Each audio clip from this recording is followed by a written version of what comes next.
energy. People are becoming more and more interested in climate change, trying to learn more about it. In this week's segment of Global Warming, Fact or Fiction, we speak with the experts who explain why getting those facts is more difficult than you might think. If you look online and try to get answers on climate change, it's next to impossible to find one study that agrees with the other.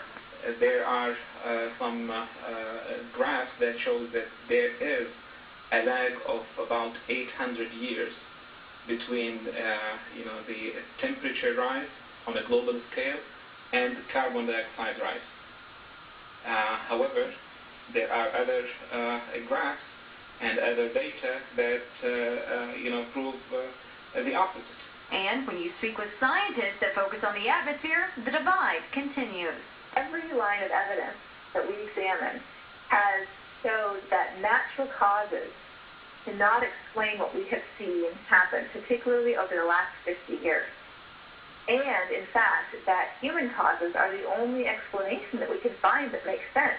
I think that the evidence to counter that is much stronger when you look at natural cycles like El Nino, PDO, sunspot activities, volcanic activities. So this raises the question. As our nation's leaders push legislation which some say could be devastating to our economy, how are we supposed to know right from wrong? Dr. Anthony Lupo says it can't be found on the web, and it definitely won't be found on your TV. The Maldives is on the front lines of expected global climate change, at risk of being submerged by rising sea levels within a century. Dr. Lupo says that man-made climate change isn't near as big a problem as certain groups make it out to be. That includes a number of high-profile personalities, environmentalists, and yes, the media. Heating up fast, and we have ourselves to blame. They would say that there are a lot of elements in the media that misinterpret this because, one, they don't understand science as well as they should, and two, their agenda is very similar to those who are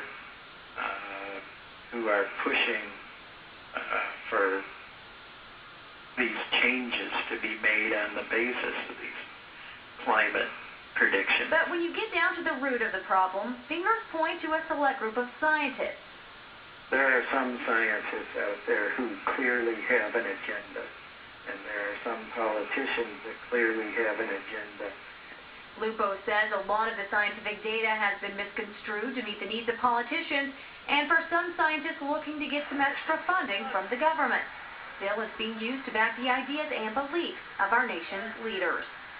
There are going to be those who cynically make cynical claims that contradict the overwhelming scientific evidence when it comes to climate change.